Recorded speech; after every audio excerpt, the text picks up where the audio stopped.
So this is the all-new Kia Sorento, right? And I'm driving the diesel version. And weirdly, in Malaysia, the diesel version is the Pyongyang version, where the petrol version is the Seoul version. Okay, the better Korean is the petrol version, and yeah, why do I call it the diesel the Pyongyang version? Because it has this thing here, which is not even an infotainment whatever. It's just a device for radio and for playing your MP3s from the USB. That's it. um, I don't think there's, oh my god, it looks so, yeah, there's nothing here. There's nothing here. You have all-round sensors in the car. There are no leather seats or high gloss trimmings in the car, so there's no panoramic roof or sunroof or whatsoever. It's just and then it's manual seats. There's no powered seats, all right, in this version. But you get steering wheel volume controls, next, previous, cruise control, automatic start stop, and drive mode. Drive mode, actually, I think it changes the throttle mapping and then the transmission mapping. I'll try sport mode now. I've been driving around in normal mode. Is it normal? Yeah. Normal means nothing, right? So there's eco, there's sport. That's it. So I'll go with sport mode now because I've been driving around in the normal mode. Alright? Now, my first impression of this car is that it is supremely comfortable. It's very, very, very, very, very comfortable. The seats, even though it's fabric seats, is very comfy. It's very supportive. The butt part is more supportive than the back part. Alright? It's okay, but the car is quiet. And now I'm in sports mode. I'm already hating it. I don't like the sports mode. It's dragging the transmission and doesn't give anything extra apart from dragging the transmission, which is pointless in a diesel because it's powerful enough. So I'm gonna cancel it and go back to normal mode. So even though it's a diesel, in the car, sound insulation is so good that I cannot tell this is a diesel. It's very smooth. It goes off the line very responsively, and the body control is well sorted. It's not a sporty SUV. It is a big full-size 7-seater, full size for Malaysians, all right, for Asian market. Any Americans watching this, sorry, I know Sorento is like a compact SUV for you guys, right? So it's comfortable. It's nicely built. I mean, Kias are very well built nowadays, right? Even Hyundai's, but Kia to me has a better design house. Their exterior looks better, their interior looks better. Kia's they are like the nicer looking of the two Koreans, right? That's my personal opinion. Okay, but this is the again, this is the Pyongyang version, so that you don't get a lot of high quality touch points, but at least the entire dashboard is high quality soft touch material. Even this entire part here is nice quality. Switch gears as well. It's alright. It's not a metallic type, but everything feels okay. Very well fitted together. Okay, all Korean cars are so well made. In fact, I think Korean cars are better put together now than quite a number of Japanese cars. Alright? What is that I want to say? Yeah, oh yeah. They have, you know, a lot of cars now, they have fixed stitches on the dashboard to make it look more premium. They just went one step further. They do double stitching. So it looks like double stitching, so it looks really real, but they're actually fixed stitches. For those of you who are complaining about this, let me remind you something.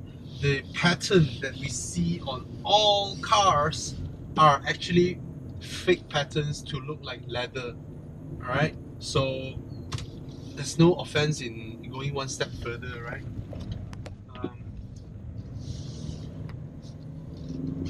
The turning circle is good enough for its size. Don't forget, this is a 7-seater SUV. Alright, and there's a locking differential here, and power is very adequate. It's diesel, right? You don't need more power of it. It's a very good diesel engine, I would say. Very good, very frugal. It's very, very fuel efficient. I've been driving this car for 3 days now, and it's still pointing at full tank. I barely used any fuel. Yeah, even though I'm driving like that, right? Of course, it doesn't have any high-tech suspension componentry, so you turn it fast into a corner, it will roll slightly. Suspension is very good in terms of daily driving. Going over speed bumps is very good, but in terms of going road, badly paved roads, it sends in quite a bit of a shock. But I would rate this as a comfortable car. It's nice, and one thing I really appreciate is when you're driving this car in the traffic light and all that, you roll by slowly. Smooth driving, what I meant is smooth driving, the pairing of the transmission and the engine is perfect. You don't get sudden jerks and all that. No, it's very smooth going. So at 155,000 or thereabouts, you get all the hardware without the unnecessary extras, because the petrol version, which is the high spec version, is about 20,000 more or 20,000 more. Alright, so that goes up to 170,000 ish. This guy at 150 grand plus, it removes all the options. You have what you need, the bare bones entertainment system, right? Which means the radio and MP3 and CD player. That's it. So it doesn't have a reverse camera, it doesn't have all the blind spot, blah blah, everything. It doesn't have all that. All it does so is 2 extra seats at the back. So this is what you should be thinking. At 155,000, you could be getting yourself a really, really, really good 5-seater SUV, right? Like the CX-5 or the new CR-V or something like that. And those cars come loaded with features. So do you really need that 2 extra seats at the back? Because by getting the 2 extra seats, and then you look at cars like this one or the X-Trail and all that, right? For this one, I think it's more comfortable than the X-Trail. The pairing of the engine and the transmission is better than the X-Trail. Sound insulation is better than the X-Trail. Interior build quality might be slightly better, and it's a larger car than the X-Trail. However, you lose out a lot of features.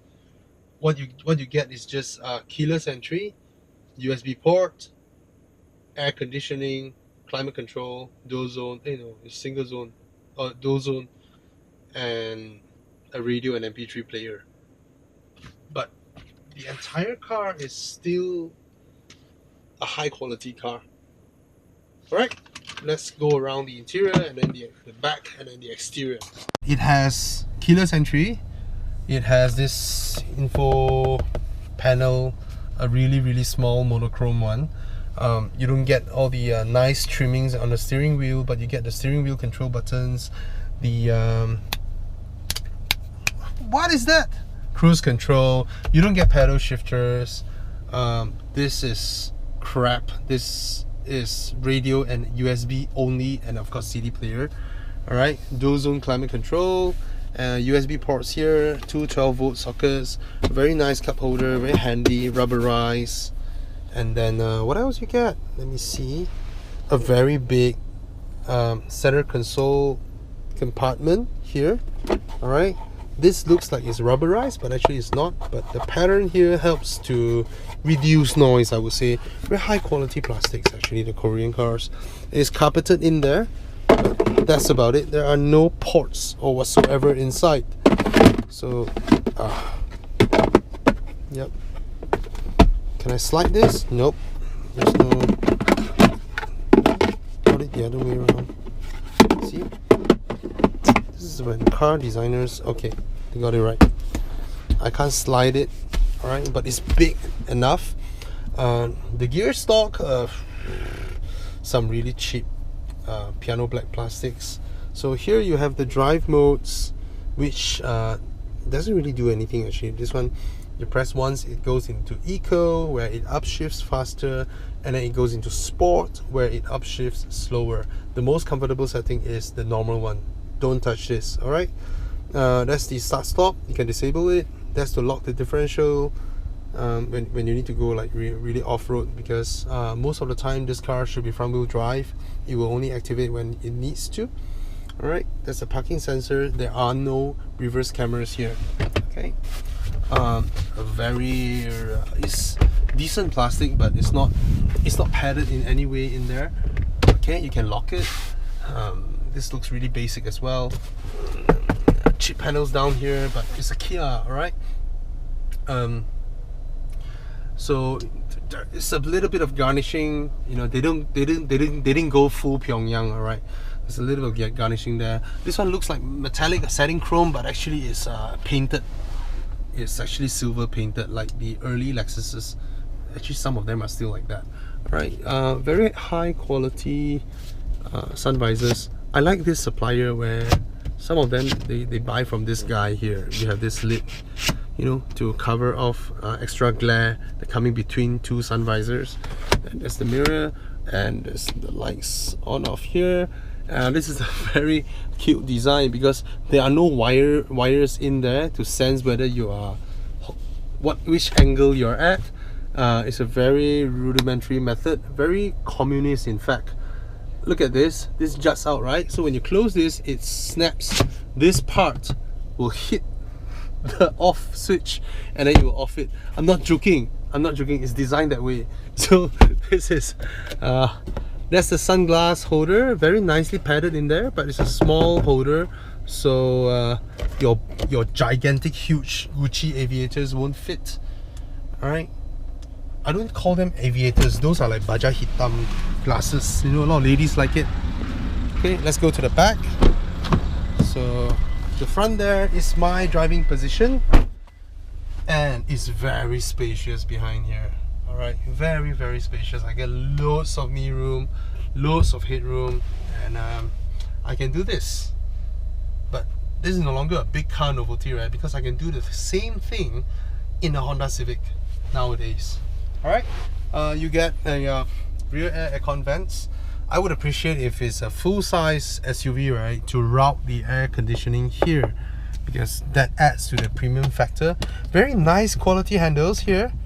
Alright, it's the quality type where it feels cold to the touch, even though it's not real metal. Alright, I wish they use this material more throughout the car. Of course, it's more expensive. Right? Basic armrest at the back here, just two holes for your cups, and yeah, that's all you have at the back here. There's a 12-volt socket, but it's not USB or whatsoever. What I really appreciate is I really appreciate the flat floor. So this is a four-wheel drive, right? But it's a flat floor. Let me demonstrate it with my son's. Oops, it's stuck there. Never mind. It's flat, completely flat. Right? Now let's do the. So as you can see, when I fold them down, it's completely flat. Kia has been really good at all these seat mechanisms recently, and I appreciate that. Let me shut on the engine, because this is not the high-tech Mazda diesel engine. Okay, the Mazda diesel engine, right, when I keep the engine running, as I'm standing around the car, I don't smell any fumes, but this one I do. There is quite an amount of diesel fume around here now. I can smell them. So these are the rear quarters for the kids, presumably. You get some hooks here. There's a cup holder. You can pull the seats down with these levers. You can see here. All right, that is, I think, the tonneau cover housing. I mean, just to mount the tonneau cover. No idea where it is. Oh, this is Kung Fu, Mr. Yap Kung Fu of Top Gear Chinese Malaysia. Thanks for the copies. I'll read them. Yes, I can read Chinese. I'm Chinese educated. Oh, so nice. Yeah, look at this. So this is the 2.2 diesel, 154,000. You know, yeah, you don't get much actually in terms of specs, but it's a very good price for what the car is. Okay, study that later. You have a tire repair kit. That's about it. Let me pull these up. Okay. They feel very substantial. They don't feel cheap at all. And I appreciate the fact that they have some Velcro here, so you can stick the strap here so it doesn't run around. Oh, you see? That's the thing. This can be adjusted in terms of the angle so that I can pull these up. Now, time to test. How good are they as a third row SUV? Alright, an SUV with 3 rows. How do I go in? That's a question, right? Let me try this again.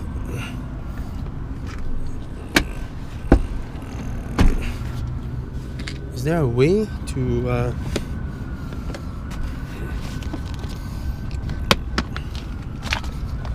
oh dear, it came off. Came right off. And that's it. Oh. Oh dear. So I guess that's it. Maybe I don't know how to do it. I don't think this is the best way to climb in and out of this car because it just feels a bit... You can see the struggle there, right? The struggle is real. Okay, I can't do shit. Anyway, I'll just come to this side to show you again, like how I usually review cars with third rows. It's never about the leg room or the knee room. It's always about the depth of the floor. So when the floor is not deep enough, that's what happens. Your entire leg is like that. So this is definitely not for adults. Yeah, because I'm sort of sitting too low. It's almost like you're sitting on a floor with 2 pieces of cushion and then that's it. Yeah, it's not a yeah, it's not a proper 7-seater. The I think the CX-9 does better. Of course, the CX-9 is very premium. Always when we come here, there's a lot of mosquitoes. Yep. Oh. I don't think this is the way to go into the car, but I can't seem to figure out another way. Because, I mean, I was expecting the seats to sort of like tumble up so that it's easier to go in and out. It's very difficult to go in and out as a big size adult like me. But if you're a kid, it could be better, it could be easier. Let me try and lift this up again. I can't. Let me leave this here. Okay. Oh, sort of like that.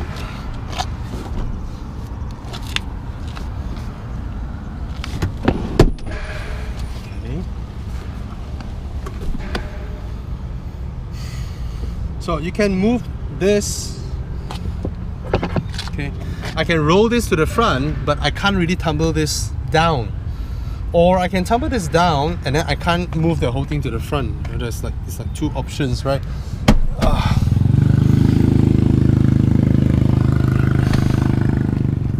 I don't think the seat mechanisms are well thought out in this car. Or maybe I'm just not talented at it.